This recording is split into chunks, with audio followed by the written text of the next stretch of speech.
Bom dia, hoje é 7 de junho, eu sou Ana Carolina Zitlag e esse é o Ouvi num Podcast da Bloomberg Linha. Aqui eu te conto as principais notícias de economia e de negócios do Brasil e do mundo.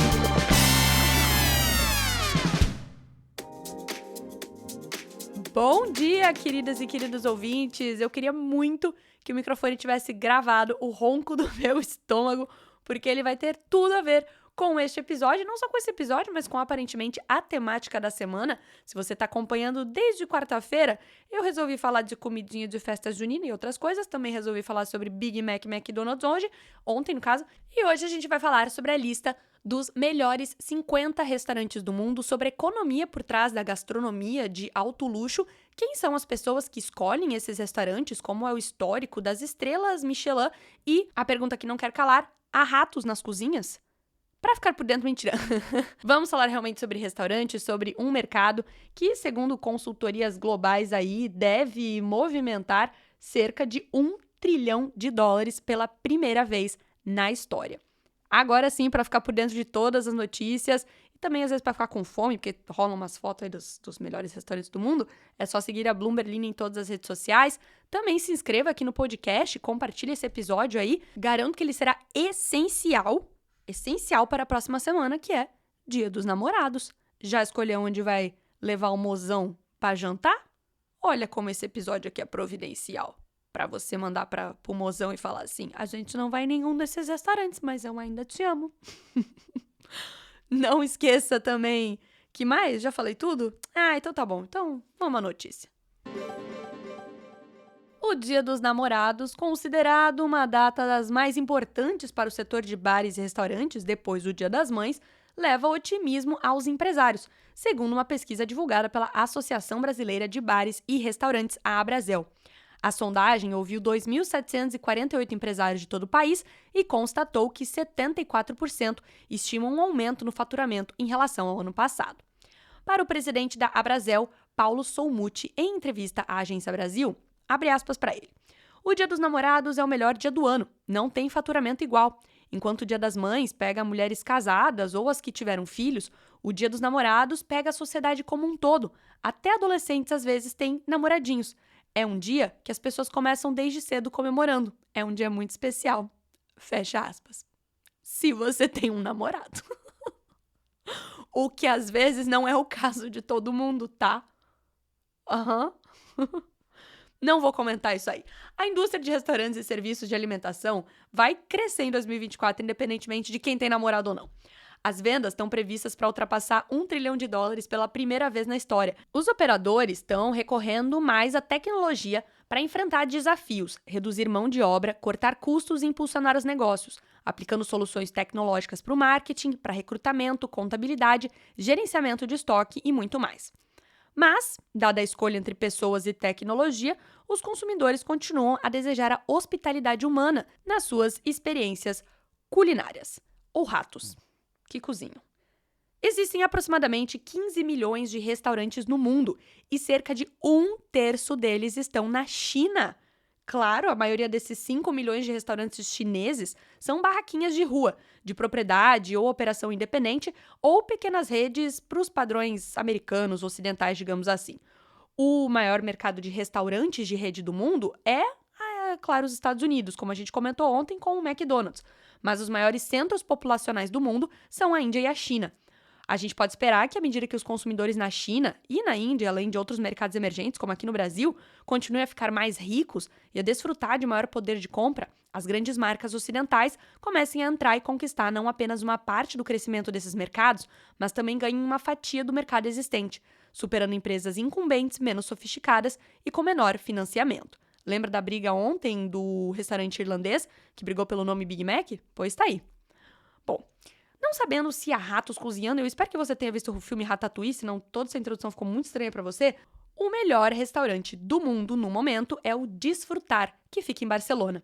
O local foi nomeado número 1 pela organização World's 50 Best, ou os melhores 50 do mundo.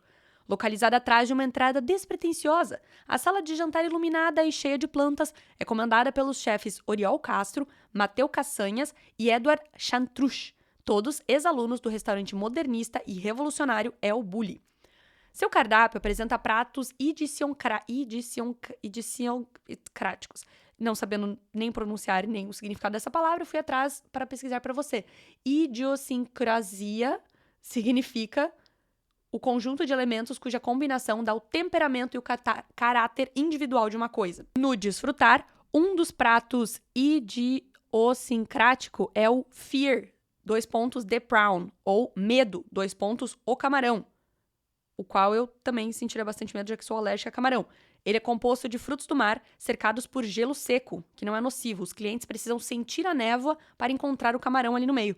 Há também sanduíches recheados com sorvete de gazpacho congelado e a sua assinatura, um donut frito que, quando aberto, revela uma onda de recheio de caviar. A Espanha dominou a lista geral. 3 dos 5 primeiros estão localizados lá.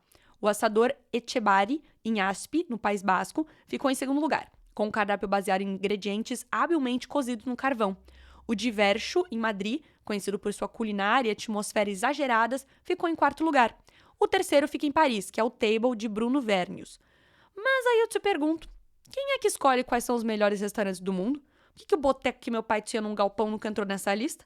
Há ratos cozinhando nas cozinhas dos grandes restaurantes? Segue sendo minha pergunta principal. Cada dia um mistério maior. Vamos pegar o guia Michelin, por exemplo. Você já foi em algum restaurante com estrelas Michelin? Já ouviram falar disso? Ou já viu filmes que falem disso? Talvez ver filmes ou seriados que falem das estrelas Michelin seja um pouco mais fácil na nossa realidade, digamos assim. As estrelas Michelin são o suprassumo dos restaurantes. O máximo que um restaurante pode ganhar são 3 estrelas. Segundo o manual, 1 estrela é dada para estabelecimentos com cozinha de alta qualidade, que vale a pena parar no caminho. 2 estrelas para aqueles que valem até desviar do caminho para chegar. E 3 são para os que valem viajar só para conhecê-lo. Mas você também pode estar pensando, eu conheço os pneus Michelin, aqueles do bonequinho branco. O que é que uma coisa tem a ver com a outra? Pois tudo tem tudo a ver. A história justamente começou há mais de um século, em 1900, quando os irmãos franceses, fundadores da marca Michelin, André e Edouard, criaram um manual para orientar as pessoas que desejassem viajar de carro pela França e, assim, estimular que usassem os seus pneus. Gênios! A primeira versão tinha centenas de páginas com mapas, informações sobre veículos e dicas sobre onde abastecer, se hospedar e comer pela estrada.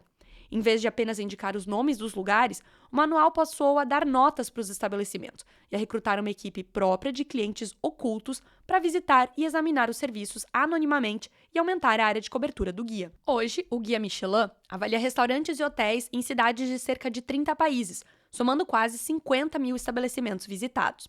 Quando passou a se especializar em avaliações de restaurantes, o Guia Michelin estabeleceu critérios padronizados e também hierarquias através do sistema de estrelas. O que começou aí com 2 irmãos, avaliando, passou por clientes ocultos e hoje é feito por uma equipe de inspetores do Guia Michelin, contratados em tempo integral, que passam seus dias de trabalho visitando restaurantes e hotéis para avaliá-los e, de vez em quando, premiá-los com estrelas. Esse grupo é invejado aí por mim, por você, por todos nós, por ganhar para comer e relaxar. Eles levam o trabalho bastante sério, né? Brincadeiras à parte, são pessoas com currículos robustos na área de culinária, com experiências acadêmicas e profissionais nas melhores escolas do ramo do mundo. E dá para perder estrelinha de restaurante? Sim, dá sim. Na edição de 2023 do Guia Francês, o restaurante do considerado melhor chefe do mundo, o Guy Savoy, perdeu uma das suas 3 estrelas, que mantinha desde 2002, e passou a ostentar apenas 2. O restaurante de Guy Savoy é tão famoso que serviu de inspiração para a ambientação do filme qual? Ratatouille, o filme do ratinho. Mas agora, olhando para a lista do World's 50 Best, a gente se pergunta, há restaurantes brasileiros lá? Pois sim, 2 restaurantes brasileiros ficaram no top 50. A Casa do Porco, em São Paulo, dos chefes Jefferson Rueda e Janaína Torres, que foi, por acaso, coroada a melhor chefe mulher do mundo. Não é a primeira vez que a Casa do Porco é eleita aí o melhor restaurante do Brasil por essa lista, na verdade, a 4ª vez consecutiva que isso acontece. E isso tudo, segundo o Guia Michelin não, segundo o World 50 Best, é por conta do cardápio único da Casa do Porco. Os chefes, que já foram casados e hoje são sócios, criam porcos caipiras nos sítios São Francisco e São Sebastião, propriedades deles que ficam em São José do Rio Pardo, quase na divisa entre São Paulo e Minas Gerais. Esse local, que pertence desde 2020 à dupla dos chefes, que fornece aí a carne que depois vai para o restaurante. Esse é um dos pontos que justificam não só a posição dele na lista, que fica no centro de São Paulo, mas também o sucesso nas filas de espera que se somam todos os dias na sua calçada desde a sua abertura em 2015. São cerca de 14 mil pessoas por mês, vindas de todos os cantos do mundo, das quais 70% optam pelo menu degustação. Atualmente, o cardápio revisita pratos tradicionais de 13 países vizinhos em uma viagem à brasileira pela cozinha popular latino-americana. O outro restaurante brasileiro que entrou na lista foi o Otec, que fica no Rio de Janeiro, do chefe Alberto Landgraf. O Otec fica num casarão de 1938 em Botafogo, onde o paranaense Alberto, que é filho de pai alemão e mãe japonesa, privilegia os peixes e frutos do mar em sua cozinha moderna, minimalista e altamente técnica. É o Brasil do Brasil mesmo, né? Filho de pai alemão, mãe japonesa, nascido no Paraná, com um restaurante no Rio de Janeiro, com culinária internacional. O menu degustação do Otec é de R$ 845. Com vinho vai aí mais uns 695 a 745 reais. Vai levar o mozão lá? Semana que vem? Olhe que eu, se fosse você, mandava pro seu mozão agora e falava assim, é o mínimo que eu espero. Essa palhaçada. Se é pra namorar, a gente vai num restaurante que custa R$1.000. Mamma mia. O restaurante número 1 da lista do ano passado, o inovador restaurante peruano Central, em Lima, agora passou para a categoria Best of the Best, o Brasil do Brasil, o melhor do melhor, não sendo mais elegível para a lista dos 50 Bests. Essa decisão de forçar a mudança no topo da lista está em vigor desde 2019. Antes disso, a Osteria Francescana em Modena, na Itália, foi 2 vezes nomeada número 1. E o Noma, em Copenhague, na Dinamarca, que planeja fechar em 2025, ganhou 5 vezes. O Noma, talvez você esteja aí familiarizado com esse nome, caso você tenha visto aquele seriado The Bear, da HBO. É da HBO? E Star Plus. Errei a plataforma. São muitas plataformas. O criador desse seriado, o Christopher Storer, até os 20 anos de idade, achou que seria cozinheiro. A sua irmã Courtney era uma chefe, né? E ele cresceu justamente no subúrbio de Chicago, rodeado dos amigos, que é justamente onde a série se passa. Em 2022, ele revisitou esse mundo da gastronomia com a série The Bear, que ganhou 3 Emmys e também foi eleita uma das 10 melhores produções do ano passado pela American Film Institute. O The Bear, caso você não tenha visto, vou te contar rapidinho aqui a história. E eu deixo aqui minha recomendação pessoal para você assisti-la, é uma ótima série.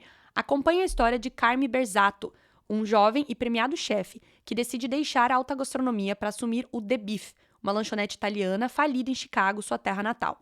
O motivo? O restaurante pertencia ao seu irmão mais velho, o Michael, que faleceu. Carme precisa organizar as contas do restaurante ao mesmo tempo em que enfrenta o luto. O relacionamento com os funcionários também não é fácil, tanto com os antigos como com os novos.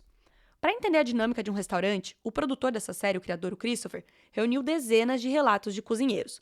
Um deles foi de Chris Zucchero, um dos seus melhores amigos e dono do Mr. Beef em Orleans, uma lanchonete de Chicago, fundada em 1979 pelo seu pai. A consultoria gastronômica também ficou a cargo da irmã dele, a chefe, a Courtney Storer, que trabalhou por anos em restaurantes prestigiados nos Estados Unidos e na Europa e que hoje cuida de um negócio de buffets para eventos. E caso você tenha visto a série, ou caso você vá ver a série, o chefe canadense Matt Matheson atua na série. Ele é o FAC, o faz-tudo, que ironicamente não cozinha na série. Ele é um faz-tudo, ele é encanador, ele é tudo e ele é um chefe canadense, premiado ainda por cima. Para se preparar para essa série, os atores treinaram em cozinhas profissionais. O Alan White, por exemplo, passou um tempo no Pazioli, que é um bistrô francês em Santa Mônica, na Califórnia. Os atores não usaram dublês para fazer todas as cenas em que eles estão cozinhando. E, justamente, a busca por autenticidade atravessou o Atlântico. O ator Lionel Boyce, que dá vida ao Marcos, teve aulas de confeitaria e viajou até Copenhague, na Dinamarca, para visitar o Noma, que aparece na série e que é considerado um dos melhores restaurantes do mundo. Uma das inspirações para os personagens, aliás, é Malcolm Livingston, que por um tempo foi chefe de confeitaria do Noma. Eu espero que você tenha 1. Ficado com fome, 2. Ficado morrendo de vontade de um restaurante bacana, 3. Com saudade do mozão, e 4. Com pena de mim porque eu tô com gastrite, é por isso que eu não paro de falar de comida, porque eu não posso comer nada. Quer dizer, posso, né? Claro que eu posso, não tô tão mal assim, mas eu que sou uma apaixonada por comidinhas, estou tendo que fazer uma dietica aí. Não posso comer coisas muito diferenciadas, mas aí o que eu faço? Eu leio e falo sobre comida, porque eu acho muito bacana fazer isso. Espero que vocês tenham gostado, espero que vocês tenho ficado impactados aí com a informação de que 1/3 dos restaurantes do mundo fica na China, porque eu estou impactada até agora com isso. E que vocês deixem o comentário de vocês aí, falando sobre qual é o melhor restaurante que tem na cidade de vocês. Me contem. Adoro saber qual que é o melhor restaurante que tem aí na Boa Vista ou em Petrópolis, sei lá. Enquanto isso, vou ler aqui os comentários de vocês, como, por exemplo, a Mrs. Marshmallow, que diz que um fato aleatório, o McDonald's faltou na Bolívia porque os bolivianos preferiram suas comidas típicas. Faliu, né, no caso. Faliu na Bolívia. O Luciano Xavier também disse que já acompanha há mais de um ano o programa. Caraca, já tem... Aliás, é só o meu caminho diário que virou o caminho da roça. Gostei da sua piadoca, Luciano. Caminho diário virou o caminho da roça no mês de junho e julho. A Letícia Abreu disse que caminhou pro chefe a postagem do Instagram falando sobre o frete da China e ele respondeu bem didático. Isso ela tá falando de um vídeo que eu e o Alan fizemos e que ela tá dizendo aí que a gente tá quase montando as aulas à la Telecurso 2000. Nossa, meu sonho, eu amava Telecurso 2000. O Thiago aí dá um check nos prêmios do McLanche Feliz. Joguinho de computador, CD com a música do Rock do Ronald. Não! Você não despertou essa memória em mim. Ai, vou ser obrigada a ver isso. É o Rock do Ronald McDonald. Não era isso? Tananana. Meu Deus.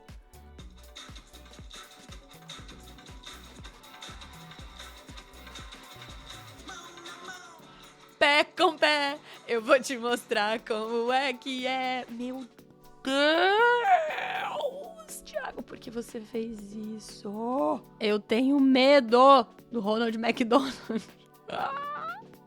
Viu, gente? É porque eu apaguei essas coisas da minha mente, né? Porque aí o pessoal tava falando aí que eu não lembrava da propaganda lá que tinha que cantar o ingrediente do Big Mac. Eu lembrava, tipo, muito lá no fundo da minha cabeça.